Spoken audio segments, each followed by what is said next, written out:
भाई देखो, जब आपकी शादी हो जाती है और आप फैमिली में रहने लगते हो तो आपका सामान इतना बढ़ जाता है कि क्या कह सकते हैं। तो अभी हम ट्रिप पे जा रहे हैं, तो अभी हमारा सामान जो है वो पैक तो हो चुका है, लेकिन क्या होता है ना, मतलब हर कुछ मिनटों में जब मैं जैसे जाता हूँ और वॉशरूम जाता हूँ या फिर कुछ और करने जाता हूँ, तो एकदम से याद आता है कि ये रह गया, वो रह गया, ये बचा है, ये डालना है, एक एक करके सामान डालते ही रहते हैं। तो अगर आपके साथ भी ऐसा होता है तो ज़रूर कमेंट करके बताइएगा।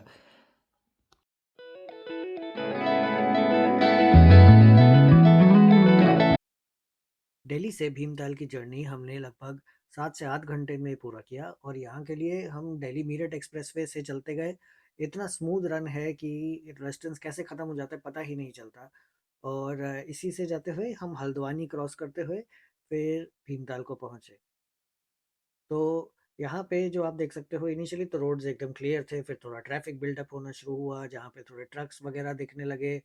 And then roads again clear थे, लेकिन मौसम बहुत ओवरकास्ट था। मतलब ठंड तो थी ही, एंड मौसम इस तरह से ओवरकास्ट थी कि बहुत ज़्यादा क्लियर तो सन का नसीब हो नहीं रहा था, और फिर आगे जाके फॉग भी नसीब हुआ हम लोगों को।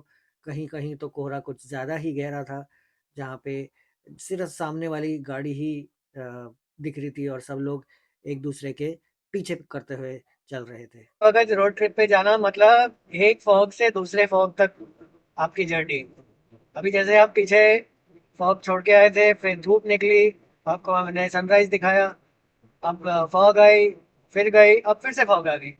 स्ट्रेचिंग ब्रेक लिया है हमने यूपी में कहीं पे। यहाँ पे काफ़ी ग्रीनरी है उत्तराखंड की। यहाँ पे करीब 100 किलोमीटर का डिस्टेंस बाकी है हमारा भीमताल के लिए।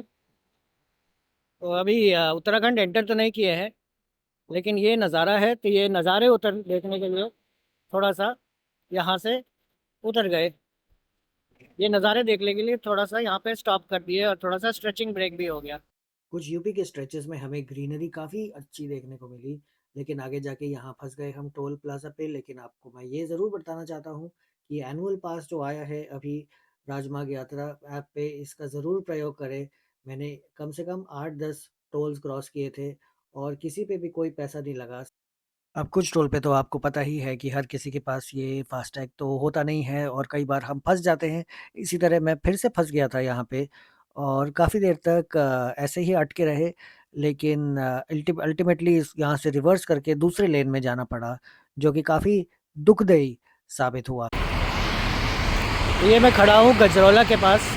ये यहाँ पे बर्गर किंग बना हुआ है जहाँ पे हम रुके हैं। तो बर्गर किंग में काफ़ी यहाँ पे बर्गर किंग काफ़ी अच्छा ऑप्शन है खाने पीने के लिए। आगे देखो तो इधर जैसा कि आप देखते हो, सुखदेव ढाबा का एक वर्जन भी है यहाँ पे जो मुझे पता नहीं था। तो ये गजरौला जो है वो एक रास्ते में पड़ता है हमारे उत्तराखंड जाते हुए।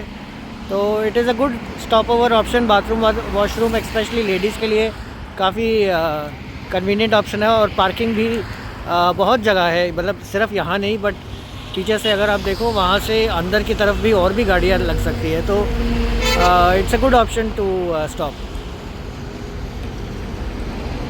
बाकी हमारा अभी लगभग 4 घंटे का सफ़र बाकी है, तो देखते हैं कब तक पहुँचते हैं हम। और जब वहाँ पहुँचेंगे तो एक बहुत बड़ा सरप्राइज़ होगा, which is the property itself. इसलिए लघु शंका तो सभी को लगती है। तो ये मतलब गडकरी जी, मज़ा नहीं आया। मतलब ये सुविधा तो देनी चाहिए ना आपको कम से कम। दिल्ली से निकलने से पहले मैंने नए फॉग लैंप्स का यूज़ किया, मतलब इंस्टॉल किया, और पता चला कि काफ़ी इफ़ेक्टिव थे ये पूरे रूट में। इतना जो रूट क्रॉस किया है इसमें ग्रीनरी भी थी। यहाँ पे हम हल्द्वानी की तरफ पहुँच गए। हल्द्वानी में थोड़ा ट्रैफिक बढ़ गया था, तो मतलब वैसे ठीक था, मूविंग ट्रैफिक था, ऐसी कोई बात नहीं थी। बट सिटी में तो होता ही है, आप लोगों को पता है।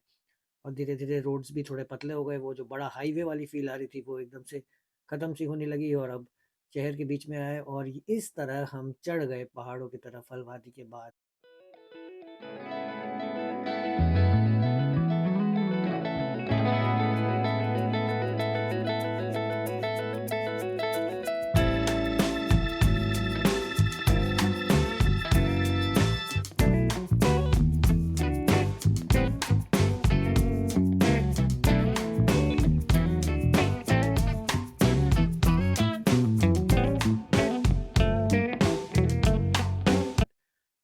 वहाँ तो रोड्स एकदम ही अलग ही दिखने लगे, एकदम ज़िगज़ैग ऊपर चढ़ते हुए। और इतना मतलब पहाड़ों में चलाने का मज़ा ही कुछ और होता है। अगर आपने कभी ड्राइव किया हो तो आपको भी पता होगा। तो इस तरह से धीरे-धीरे चलते गए हम रास्ते में, और हमारे गंतव्य स्थान यानी कि भीमताल की ओर हम बढ़ते गए। तो ये था पूरे दिल्ली से भीमताल तक का रास्ते का विवरण। अगर आपको ये पसंद आया तो इस चैनल पे ज़रूर लाइक, शेयर और सब्सक्राइब कर जी कीजिए।